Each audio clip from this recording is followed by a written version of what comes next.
এই মুহূর্তে বাংলাদেশের রাজনীতিতে সবথেকে আলোচিত বিষয় হচ্ছে বিএনপি নেতা ইশতিয়াক হোসেনকে মেয়র পদে শপথ গ্রহণ করতে বাধা প্রদানের এই ইস্যুটি। এই ইস্যুতে আলোচনা ইচ্ছে করে জন্ম দেওয়া হয়েছে, বা এই যে বর্তমান সংঘাতময় পরিস্থিতি রাজনীতিতে বিরাজমান হচ্ছে, এটা ইচ্ছা করে করানো হয়েছে। এর পেছনে আমি একমাত্র দায়ী হিসেবে এনসিপিকে দেখছি। এনসিপি মূলত নির্বাচনকে পেছানোর জন্য বিভিন্ন ধরনের কলকাঠি নাড়ছে। আর এনসিপির অংশ হিসেবে স্থানীয় সরকার ও পল্লী উন্নয়ন সমবায় উপদেষ্টা আসিফ মাহমুদ সজীব ভুঁইয়া এনসিপির কার্যক্রমে সহযোগিতা করছে।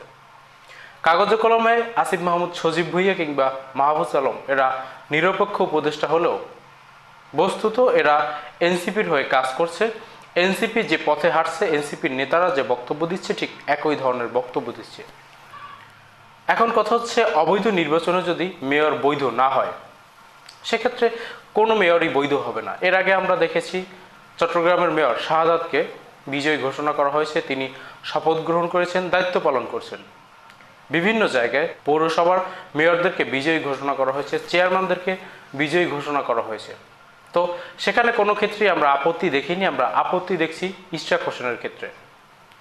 এই ইশতিয়াক হোসেনকে নিয়ে আপত্তির মূল জায়গাটা হচ্ছে একটা শক্তি পরীক্ষার জায়গা।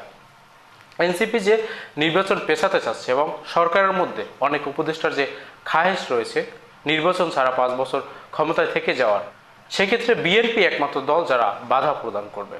তারা বিভিন্ন সময় হুঁশিয়ারি দিয়ে এসেছে যে নির্বাচন ছাড়া দীর্ঘদিন ক্ষমতায় থাকার খায়েশ যদি কারো থাকে, বা নির্বাচন নিয়ে কোনো ধরনের বিলম্ব যদি লক্ষ্য করা যায়, তাহলে তারা রাজপথে নামবে।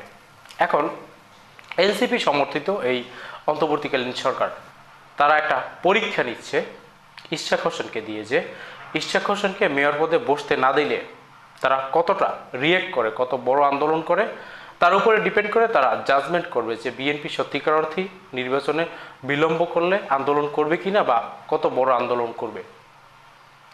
এটা গেল একটা ইস্যু। এর বাইরেও আরও বিভিন্ন রাজনৈতিক চাল এনসিপি এখানে চালছে। সেটা হচ্ছে, বাংলাদেশের রাজনীতিতে ইস্যুভিত্তিক রাজনীতি অত্যন্ত গুরুত্বপূর্ণ একটি বিষয়। এনসিপিও ইস্যুভিত্তিক রাজনীতি করে, কিন্তু যেই ইস্যুভিত্তিক রাজনীতি তারা করছে সেটা নিয়ে তারা কতদূর সফল হতে পারবে, এই প্রসঙ্গে একটা ভিডিওতে অনেক আগেই কথা বলেছি। যাই হোক, এখনকার প্রেক্ষাপট বর্ণনা করছি। এনসিপির রাজনীতির যে কয়টা ইস্যু, তার মধ্যে একটা ইস্যু ছিল আওয়ামী লীগ নিষিদ্ধকরণ। প্রাথমিক পর্যায়ে আওয়ামী লীগের কার্যক্রম নিষিদ্ধ হয়েছে, বিচারিক প্রক্রিয়ায় হয়তো আওয়ামী লীগ নিষিদ্ধ হবে। আরও একটা দাবি ছিল জুলাই ঘোষণাপত্র প্রণয়ন, যেটাও খুব অল্প সময়ের মধ্যেই হতে যাচ্ছে। এই ইস্যু দুটো মূলত পপুলার ইস্যু নিয়ে তারা অনেক দূর এগিয়েছে, কিন্তু যেহেতু এই ইস্যুগুলো নিষ্পত্তি হয়ে গেছে, তাদের রাজনীতি করার জন্য এখানে আর কোনো স্পেস নেই। এর বাইরে তাদের আরও বেশ কিছু ইস্যু ছিল, গণপরিষদ নির্বাচন, জাতীয় নির্বাচনের আগে স্থানীয় সরকার নির্বাচন, এবং সবথেকে গুরুত্বপূর্ণ হিসেবে যেটা তারা হাইলাইট করেছে সেটা হচ্ছে জাতীয় নির্বাচন পূর্বক সমস্ত ধরনের সংস্কার কার্যক্রম শেষ করা। এখন তাদের অলরেডি দুটো ইস্যু সমাপ্ত হয়ে গেছে, নতুন একটা ইস্যুকে তারা আবার মাঠে আনতে চাচ্ছে, সেটা হচ্ছে জাতীয় সরকার নির্বাচনের আগে স্থানীয় সরকার নির্বাচন। আর এই ইস্যুটাকে জোরদার করার জন্য ইশতিয়াক হোসেনের মেয়র পদে বসাকে বাধা প্রদান করেছে এনসিপি সমর্থিত সরকার। এটার মধ্য দিয়ে এখন নানা ধরনের আলোচনা সমালোচনা সৃষ্টি হয়েছে। এনসিপি এই পরিপ্রেক্ষিতে একটা সাংবাদিক সম্মেলন করে স্থানীয় সরকার নির্বাচন আগে করার জন্য দাবি করেছেন। তাদের এই স্থানীয় সরকার নির্বাচনের দাবি এবং নির্বাচন কমিশন সংস্কারের যে প্রস্তাবনা, সেই প্রস্তাবনা বাস্তবায়নপূর্বক যে নির্বাচন কমিশন গঠন করা হয়েছে, সেই নির্বাচন কমিশনকে পূর্ণ গঠনের জন্য আরও একটা দাবি। এই দুইটা দাবি নিয়ে আজকে তারা নির্বাচন কমিশন ভবনের সামনে প্রোগ্রাম করছে। এখন কথা হচ্ছে, এই স্থানীয় সরকার নির্বাচন যদি সরকার আগে থাকতে দিয়ে দেয়, জাতীয় নির্বাচনের আগে, তাহলে কি এনসিপি এখান থেকে কোনো সুবিধা গ্রহণ করতে পারবে? উত্তর হচ্ছে না। জাতীয় নির্বাচনের আগে যদি স্থানীয় সরকার নির্বাচন হয়, সেখানে অন্ততপক্ষে 85% জায়গাতে বিএনপি পন্থীরাই বিজয় অর্জন করবে। বাকি 15%-এর মধ্যে জামাত ইসলামী, ইসলামী আন্দোলন, কিছু স্বতন্ত্র লোকজন ব্যতীত এনসিপি কোনো একটা অবস্থানে থাকবে বলে মনে হচ্ছে না। তাহলে তারা এই দাবিটা কেন তুলছে?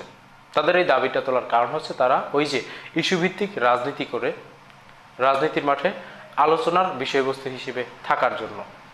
জাতীয় নির্বাচনের আগে স্থানীয় সরকার নির্বাচন দিলে সেখানে বিএনপি ভূমিধস বিজয় অর্জন করতে পারবে জেনেও বিএনপি কেন এই দাবিতে নামত দিচ্ছে সেটা ভিন্ন একটা আলোচনা। সেই আলোচনায় অন্য কোনো সময় প্রবেশ করব।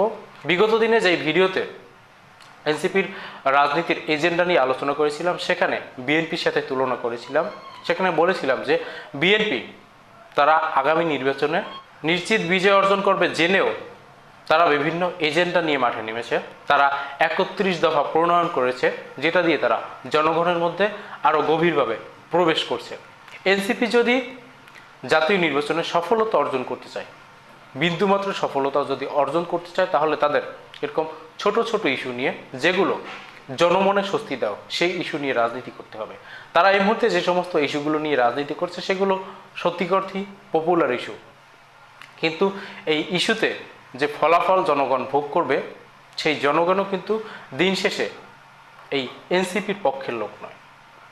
তাহলে এনসিপি যদি রাজনীতির মাঠে ইস্যুভিত্তিক রাজনীতি করে ফায়দা হাসিল করতে চায়, সেটা তারা করতে পারে। এর পাশাপাশি নিজেদের রাজনৈতিক অবস্থান শক্ত করার জন্য, নির্বাচনে প্রতিদ্বন্দ্বিতার জন্য, নিজেদের একটা ভিত গঠন করার জন্য তাদের মুখ্য উদ্দেশ্য হওয়া উচিত জনগণের চাহিদা মাফিক যে দাবি, সেই দাবিগুলো বাস্তবায়নের আশ্বাস নিয়ে রাজনীতির মাঠে বিচরণ করা।